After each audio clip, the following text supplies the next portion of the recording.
Aside the title CEO, founder, engineer, who is Douglas Kendyson? I'm somebody's son, I'm somebody's brother. I'm not somebody's father, thank God. Okay. So you worked at Paystar Yes. and Flutterwave. These are like Africa's two biggest, tech companies. What was the experience like? Was it those experiences that, helped you to build Selar today?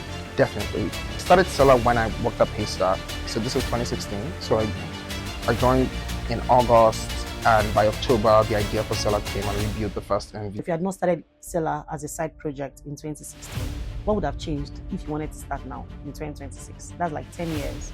A lot would have changed. I don't even think I'll be this person that I am now. Because the person I am now is just strongly hinged on the fact that I've been suffering for the last 10 years. If you're not in the tech space, what would you be doing to think? I might be a pastor. I might actually be a pastor. Wow.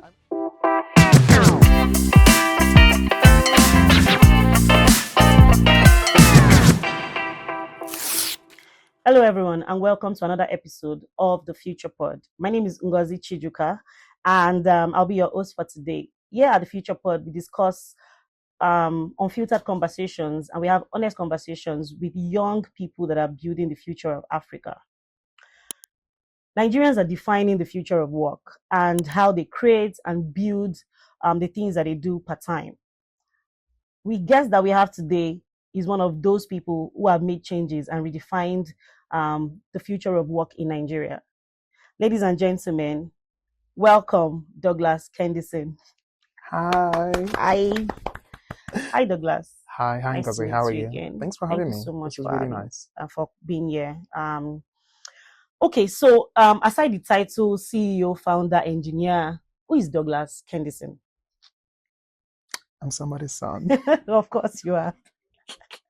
I'm somebody's son, I'm somebody's brother. I'm not somebody's father, thank God. Okay. Not yet. I'm not ever. Oh wow, okay. but yeah. I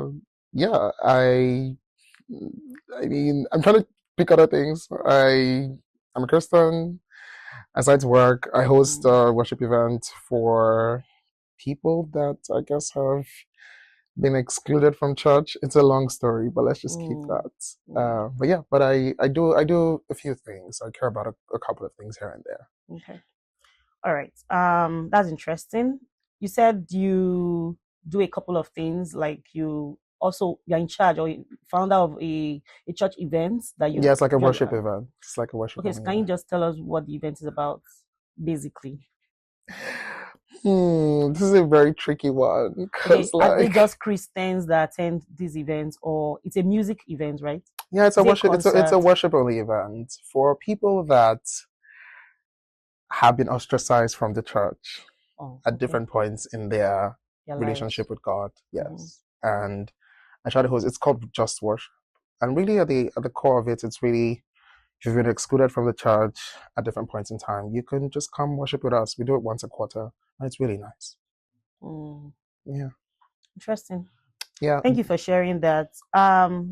Today, like I said, we'll be talking about the future of work for Nigerians, for young Nigerians.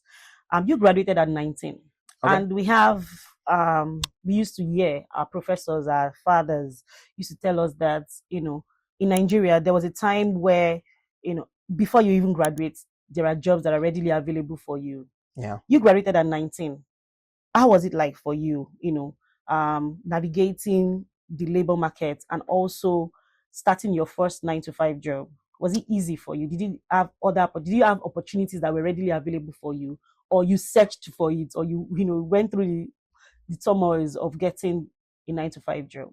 That's a really good question. Interestingly, I mean,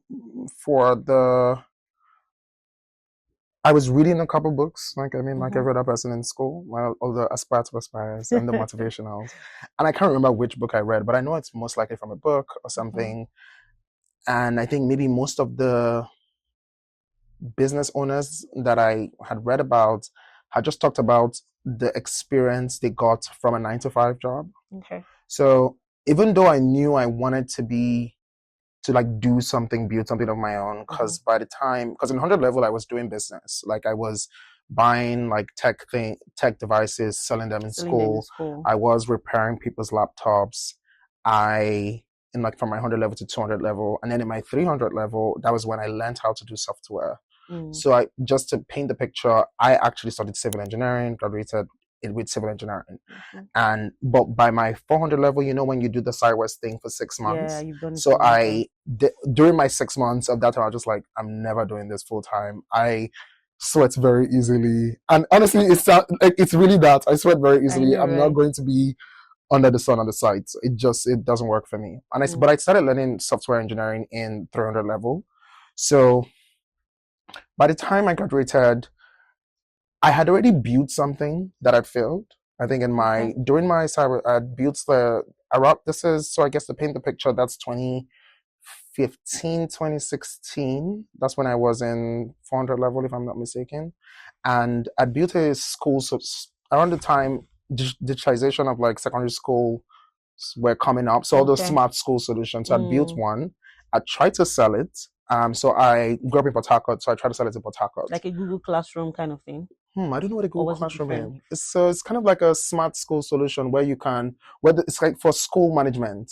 Oh, okay. So on the admin side, where the teachers would upload the results digitally, parents can view it, all of those things. Students could maybe take tests for school management, administration kind of thing. And I tried to like sell the software to like schools, and that really flopped really hard. And so I had to park it, I think by the time I was in 500 level, because I think by the time because I spent a lot of my IT building it, and by the time I was done, I tried to sell it a lot, it didn't work, and so I kind of just knew I had to park it. But so anyway, when I graduated, I knew that I wanted to build something. I had a couple of friends of mine. We used to like talk about building different things, but I also knew I wanted to work and get a job. So because I had read that like most people, it always just helps them more when they have that the experience. So I just knew that's what I wanted to do. And I was lucky. I did not struggle to find a job after school like that, because I graduated in June.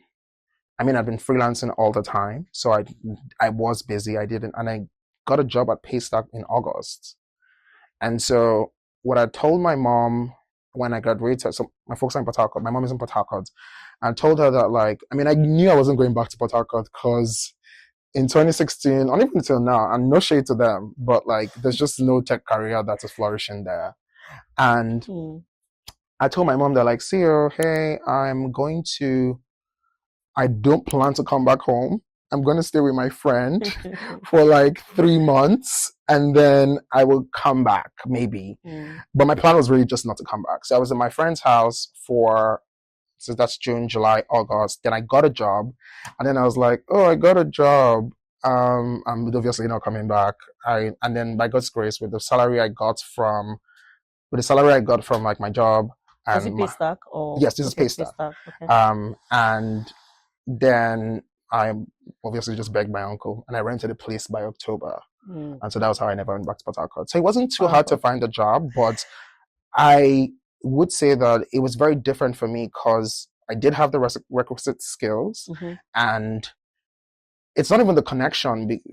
Technically, one can say it's connection, but I was an active user of Paystack because I built something, and I was on their public Slack channel. So it was small at the time, so I had a direct communication with to the CEO because he was on the channel. So I think he now posted they're looking to hire, and I was like, oh wait, I kind of might want the job. And he's like, okay, come to the office. And I went to the office, offered me the job on the spot, and that was how I got a job.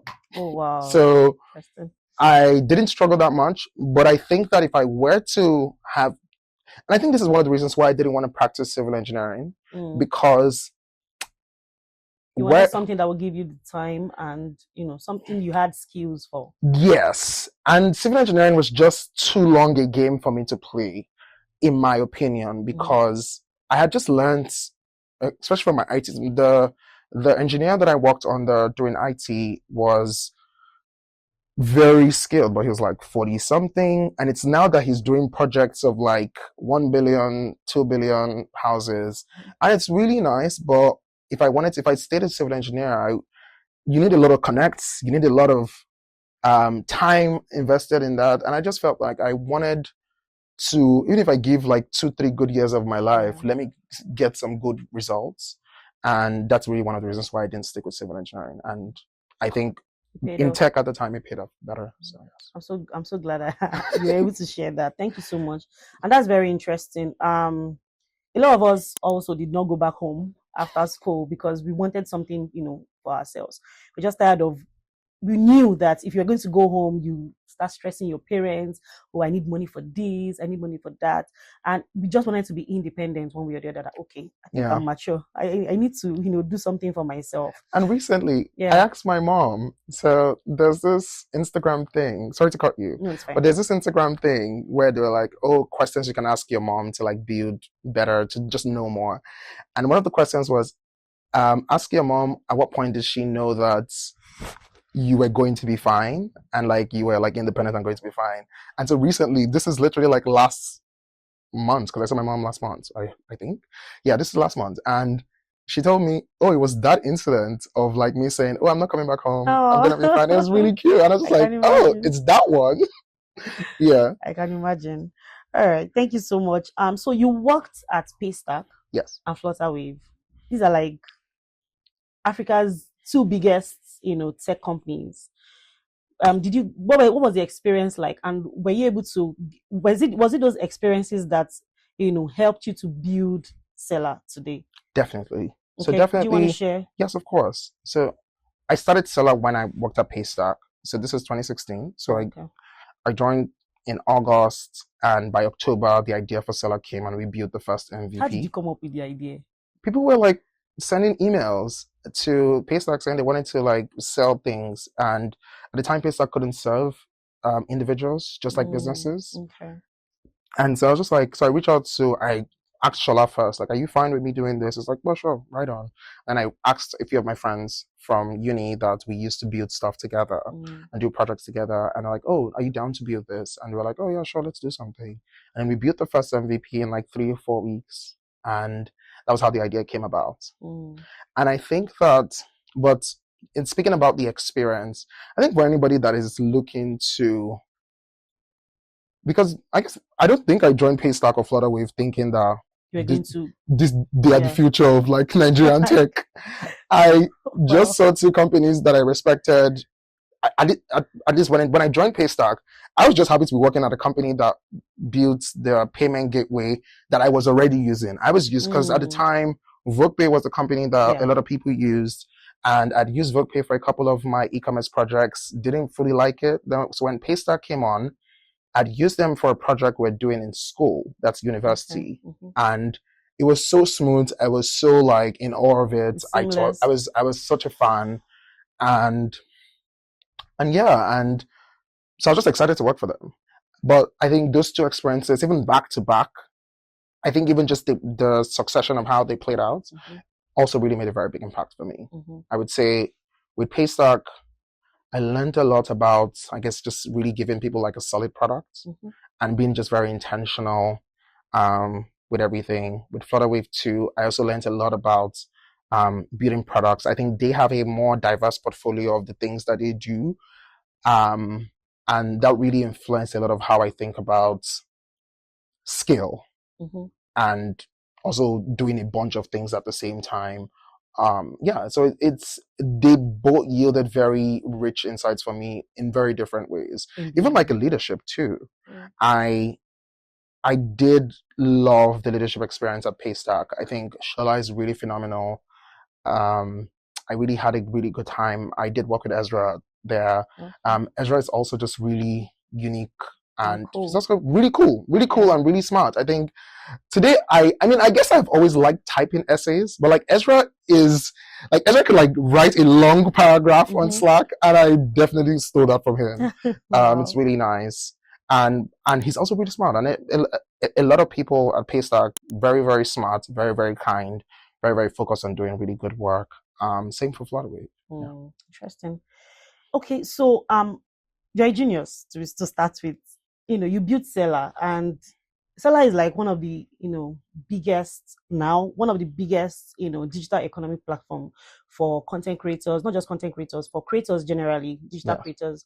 And I'm aware that through that they've been able to build over or gain over $10 million, right, in earnings. How do you feel about that?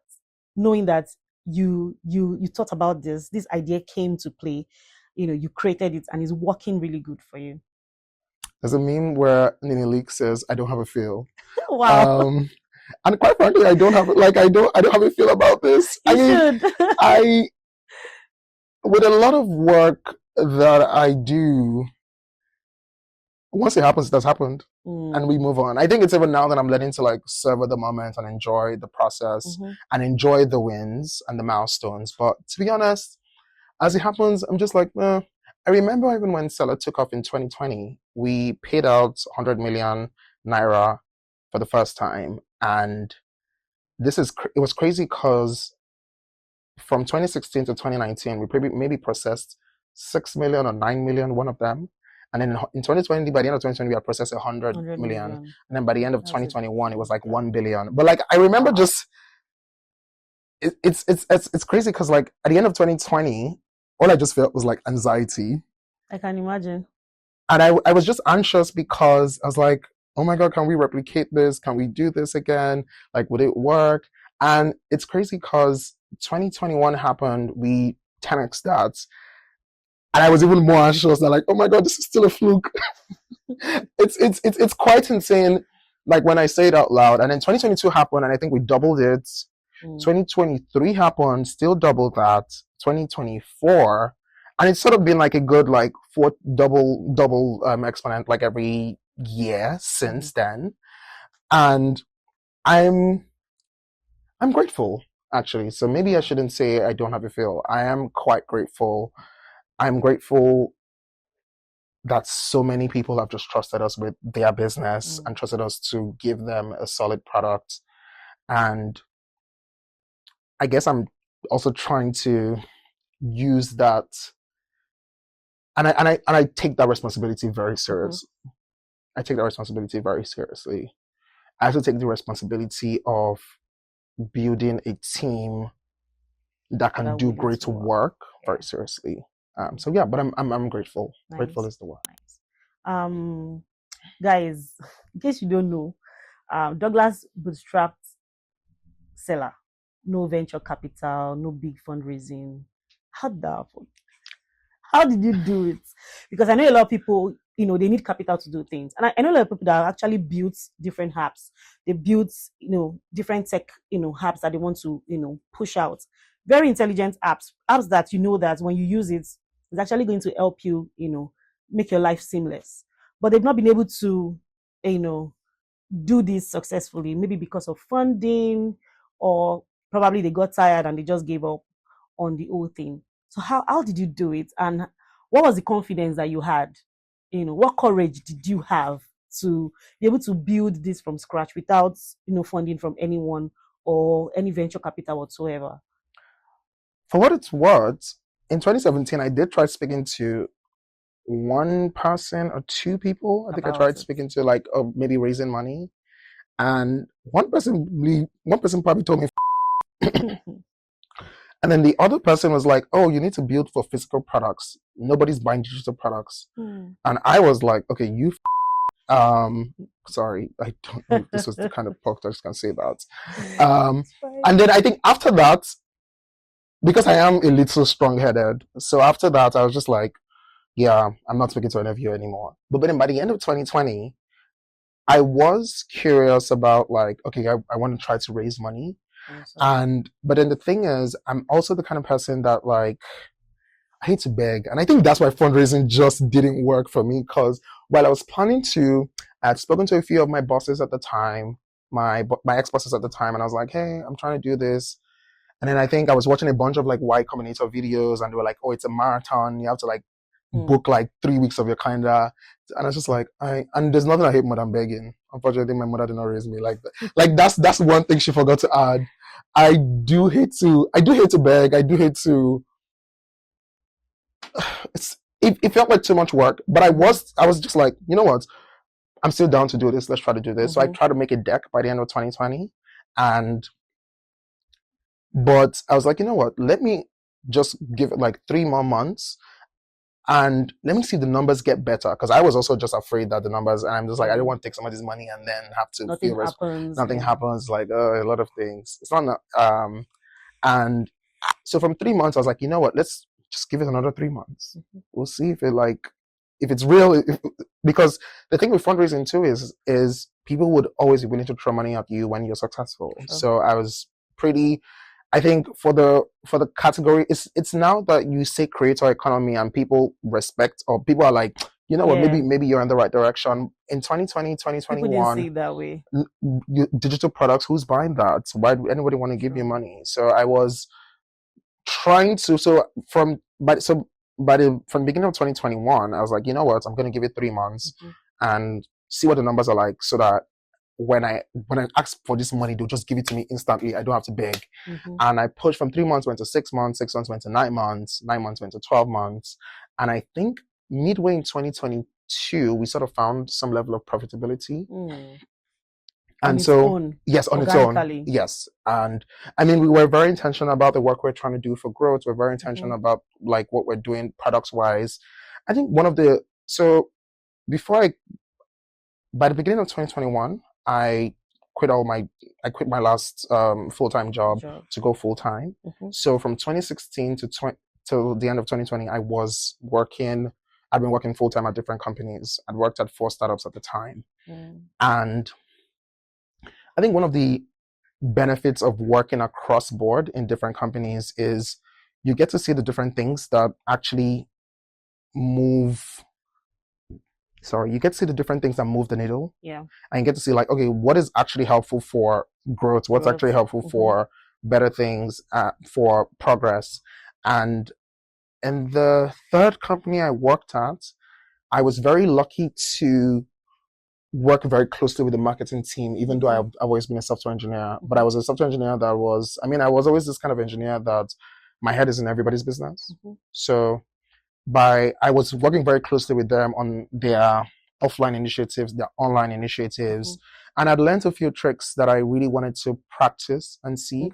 So by the time in 2020, and it really was a coincidence because by the end of 2019, I had been fired and I was looking to get a new job, and I got a new job actually that paid better than my last one. I was just like, thank you, God. But I was thinking, this is before COVID. I was just thinking that like, hey, I've worked on Selar for 3 years now. So I'm going to give this another 1 year max, and which was 2020. I was going to give this 1 year max. And if it goes well, it goes well.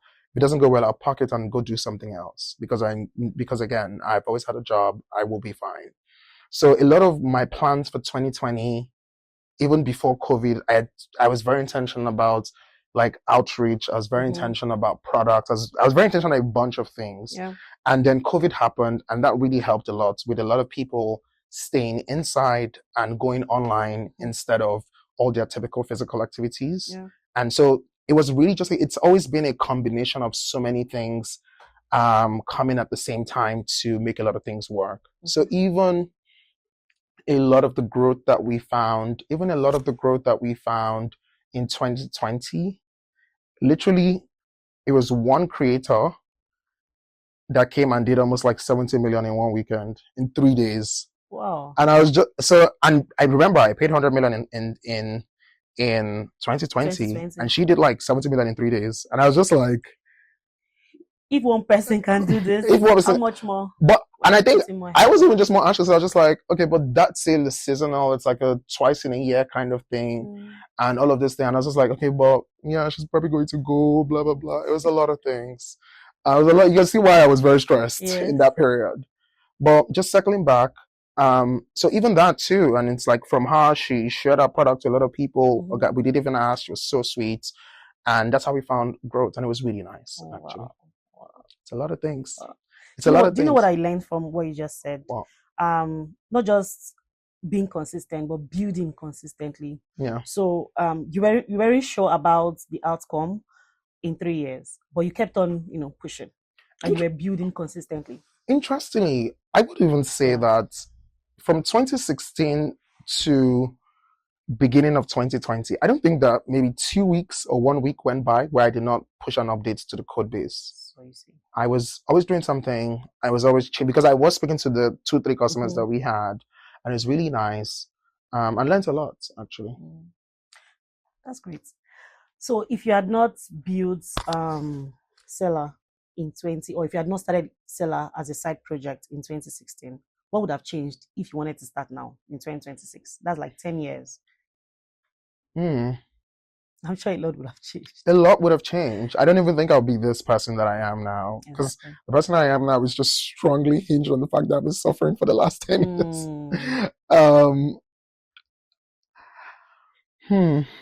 And this also shows that timing is very important. It is very important. Very important. It is very important. But also I think a lot of intentional work goes even while you do things.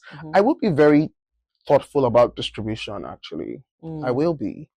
I will think about distribution a lot if I were to do it now. I would obviously try to get a good product, of course, but I would also really think a lot about distribution because I think that you could have something really good and nobody sees it. Yeah, true. So, yes. Yeah. We also have a myth where people say tech is saturated, everybody's doing tech. And truth be told, when you go online, you see a lot of people say, pay so and so amount and I'll teach you how to do this, how to do that. It's looking like everybody's talking about tech. What's career path in tech do you think will not be relevant in the next 10 years? Oh my God, I don't know. That's such a hot question. Or which new career path in tech do you think will surface in 10 years? Or people will look, be diving into in 10 years? We used to have people talk about data analytics. Yeah. People talk about hacking. People talk about UI UX. So back in 4 or 5 years ago. Can I answer the question in a slightly different way? Yes, please. I think that because of AI, a lot of people think that they can not know much and thrive. But quite frankly, I think it's the opposite. The people that are going to do the best work with AI are people that know a lot. Yeah, true. Because even with the work that AI does, there's still a very big part of it that is, you need to refine the AI to get something of quality. True. And so, I mean, yes, everybody learn your AI, but you will benefit so much from deep domain knowledge. And what I have enjoyed doing with AI a lot these days is using AI to deepen my domain knowledge and different things that maybe I care about. Maybe make it easier for me to learn that faster. But there's always going to be, I think if anybody's looking at their career in the next 10 years, there's always going to be value for deep domain knowledge. Maybe AI would help you make a few things faster here and there, but please still make sure you know your really well. Really sorry for swearing. I don't know what kind of podcast this is. No, it's fine. Okay, thank you. All right, Douglas. Thank you so much. Thank you. Are we done? Yes. Oh my God. Okay, that was fast. I don't know if you have any question. Okay, so you said something about Port Harcourt not having a lot of, or you didn't see yourself striving there, right? One of our projects, the Future of Africa, this year we actually launched the Future of Africa Independent, and we are starting from River States, Abia States. Sorry? What is that? Is that a publication? No. Okay, what is it? It's an award show. Okay. The Future of Africa. Okay. But now we launched the Future of Africa Independent, like an extension to grassroots communities. Okay. Right. And Port Harcourt is River State is one of the places that we're looking out for. Okay. Now, what impact do you think you can push to Port Harcourt or to River State as a tech guru that you are? To make it look more tech, to make it look like a technology ecosystem where people can actually go and actually get something out of it. Not just necessarily Lagos, because the truth is Lagos is not going to always offer everything that you need. Yeah. Okay.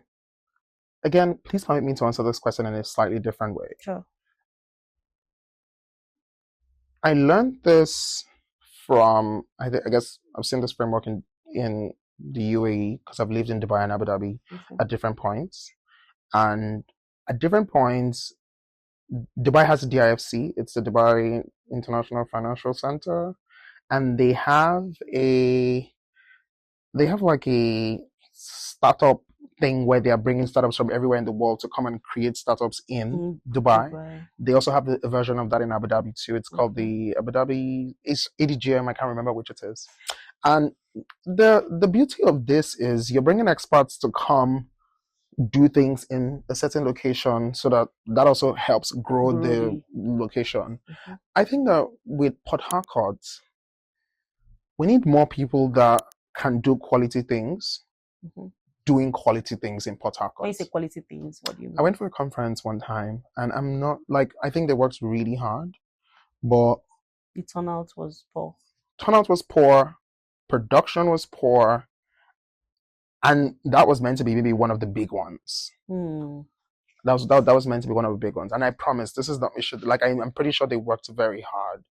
I think there's a lot of, and obviously maybe I'm basing this with the way in which I work and the way in which I think, where it's like if I see something that's good, then I try to use it as a template to work on something. So I think that we need to see more stronger examples of good quality work, maybe good leaders doing different things. I think that has a bigger chance of influencing the overall quality of the people around them. So future Africa, future independence sounds great, but it'll really be sad if you're not bringing all the expertise from, let's say, like your Lagos and your countrywide thing, putting it there and not just leaving it to like handle it. And they can do great things, especially for the first one. Yes, I think that there's a lot of knowledge transfer, let's call it knowledge transfer, that needs to happen so people can do more quality work. And yeah, I think that will help a lot of people in general. Thank you for that. I hope so. All right, I would like to ask also, if you were not doing, if you're not in the tech space, what would you be doing differently? I might be a pastor. I might actually be a pastor. Wow. I might be a pastor, quite frankly. Like if I wasn't in the tech space, I feel like I would. So obviously, unfortunately, I'm very much like my mom, where it's like, I guess I would never have been comfortable being a pastor because I would like to be able to provide for myself. I like just having the means to provide for myself. Even my mom is like, I probably would not be comfortable with the idea of my next meal being spirit-led. But there's a chance that maybe if not that, I might have been a pastor. Just, I guess that's stuff that I do. Okay. Are you working on any other projects? No, I'm not. What now? Can you want to share? Am I working on any other project? No, not really. But I mean, a project that we're working on at the office that I care for right now is the Smart Hustle project. I don't know if you've heard about it. No. It's our anti-fraud initiative. So it's a little. So I think fraud culture in Nigeria is saying that it's gone crazy and wild is an understatement now. I think maybe 10 years ago, if you said you're a Yahoo boy, you'll probably maybe say it in a low voice and you'll probably hide your face. And now it's the people are like, I'm a Yahoo boy, and then they're like praising you. And it's like, and then you're getting praised, you're getting accolades, you're getting people, and like people, they even have houses, it's called the Hustle Kingdom. They have houses where people they train people. That's just how insane fraud culture has become in Nigeria. And a lot of the work with Smart Hustle is really showing people what is possible with legitimate hustle, showing people that fraud is not the way, and also just better sensitization. I think that because when we were dating on this project, so I think this was beginning of last year, literally our first meeting of the year, people were talking about some of them maybe losing some money over the holiday to scammers and thieves. And we're like, okay, we should definitely do something about this. And then when we were thinking of the initiative, we were like, well, we'll go to universities. And then we found out just not so long in the research that like, try secondary school. That's where that people in secondary school are being like indoctrinated to fraud. Secondary school. Like when I was in SS3, I was thinking about my WAEC. Like I was very focused on just making sure that I passed my WAEC. I passed my WAEC. And it's like, no, just 3 SS1, they are stealing cards, they're doing different things, they're texting, they already. So, and I think last year we went to a few secondary schools, and it was very eye-opening because we're speaking to SS1, SS2, SS3 students in 3 schools. It's just the first phase of the project, and these people are already familiar with all the fraud lingo. They're already familiar with everything. So if they don't, if it's like they know somebody that has, they might have been asked to, and so it's like it's around them, it's everywhere around them, and a lot of this initiative, it's still a work in progress. And I think the reason why it's a work in progress for me is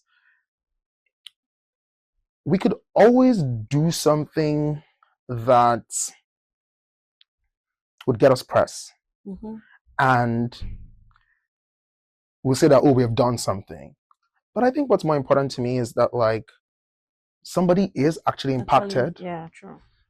Just because I feel like accolades are so useless to me these days. I was speaking to my cousin actually on 2 days ago because he runs a fashion business, and he was just saying that like there was an era of his life where he wanted to be famous because he had done stuff in film, he had done stuff in just event management, and it's like at this point in our lives, like nobody, I don't want to be famous. Like I just want to be me. Like I want to be me. I want to be me. My money yes, make my money and mind my business.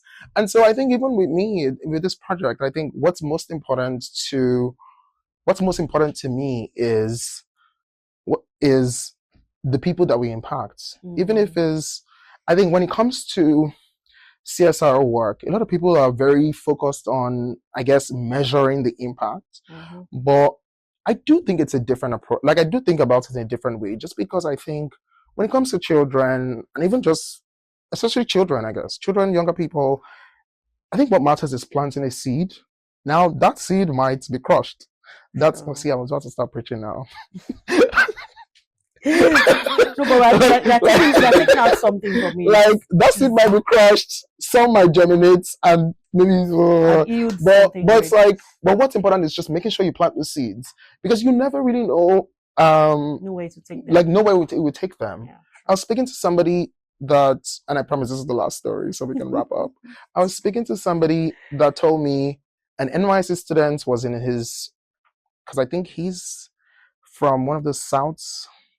Yes, I can't remember what state that is, but in a very remote village, I don't want to say that out loud, but yeah, and he was one of in those villages, barely speaking English, and then one NYC student that was assigned to his school was just there answering questions that he just helping with his curiosity, and was advising him, hey, speak English more, it would really help you. Also was advising him to, like, whenever there are competitions, go for competitions, blah blah blah. And I guess it's easy to say the success. I guess it's nice to say that the success story that he works at KPMG now, even though that's a lot of he's being stressed now. But I think what's important is you be very, and he doesn't know where that person is anymore right now. But just those little words of encouragement, those answering the questions, those, you never know the impact that you can have. And so a lot of the work that we're trying to do with this is, and I think this is how I'm thinking about it. I think that this is a project where so many people can get involved. It's not nobody's asking you to bring money. Nobody's asking you to, I mean, you should bring money, but like nobody's asking you to bring money. I think we're just asking for your time, your kindness, your dedication, and because you'll be very surprised how much impact you have on the next person. And so that's probably stuff that I really care about right now. That's a very good initiative. Smart hustle. Yeah, smart hustle. Smart hustle. Yes. Very nice. Thank you so much. I've learned a lot. I have a lot of questions right now, but you can ask me because of our time. Yeah, you can ask me after. Okay, so what advice will you give to young people that are just about leaving school? A lot of them are scared. I remember when I was in my final year, I was already going for interviews because we had this, there's this myth that, Nigeria, there's no job anywhere, there's no job, you have to, hustle on your own. So even from school, from my final year, I was already going for interviews. Imagine from OAU, I'll go to Ibadan for interview. I'll go to Lagos. I'll come to Lagos for interview and all that, because I didn't want to sit down at home. I just want to, get something doing even before I go for service. Yeah. So some people feel that way also. And because of how choked it has been with the economy, a lot of people are scared. Mm-hmm. What advice can you give to young people that are just finishing school, they're just leaving school?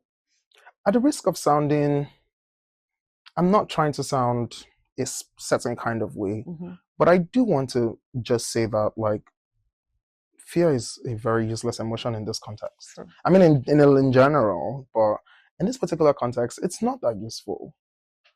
I think it does help to believe that there will be a place for you. Mm-hmm. And this is not even like, you can call it faith, you can call it any other thing you want to call it. You can call it self-belief, you can call it manifestation, but whatever it is, please tap into the fact that you have to know that there is something for you. And I mean, you're making sure that you're busy, you're doing your part. Mm-hmm. Because a lot of people use fear. Fear just stresses them. Some people are just dilapidated by fear. They can't make any move, they're just worried. Because they're scared. You'd be very surprised just how much you might be able to achieve. Just understand what needs to be done.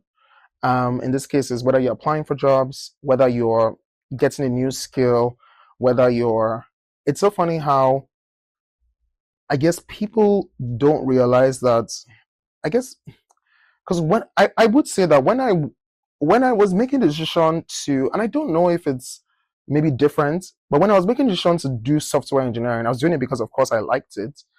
And I wasn't really doing it because civil engineering, I wanted to get an alternative to civil engineering. And so even when my decision to not to do civil engineering was like, I don't like this career path, I'm not going to do it, I'm going to do something else. So I think maybe some other people just feel like, oh, this thing that I have learned in school and I really, really want to do, it's not working out. And some of them don't feel the need to try something else. You can try something else. You're not a tree. You can move. You'll be very surprised. You can figure out something else that you like. Mm-hmm. And that's perfectly okay. It's also perfectly normal. Because I think a lot of people feel like, oh, the degree I got from school, I have to use it, blah, blah. So many of us are not using our degree. And the value is not even in the degree. It's most of the time, the value is in the environment and the experience. Mm-hmm. And all the other sub things that you pick along the way. Mm. The grits that you get from like reading in the middle of the night when you have a test and all of those things. So be flexible and don't dwell on that fear, because the truth of the matter is in this country that so many things are not doing well. And this is not even like, oh, it must favor me. This is not the it must favor me thinking. It's more like in this country where jobs are hard, people are still getting employment jobs every day. People are still making their way. And so why can't it be you? It can be you. But yeah, so hopefully that helps. All right. Thank you. You've all heard it. Thank you so much, Kendyson, for being here. Thank you. It's been, a very fantastic podcast. I enjoyed myself. I'm sure everyone also enjoyed themselves. Thank you. Thank you. Thank you so much. And that'll be all. Thank you all for listening. Please like, subscribe, and share. Thank you. See you next time. Bye. Bye.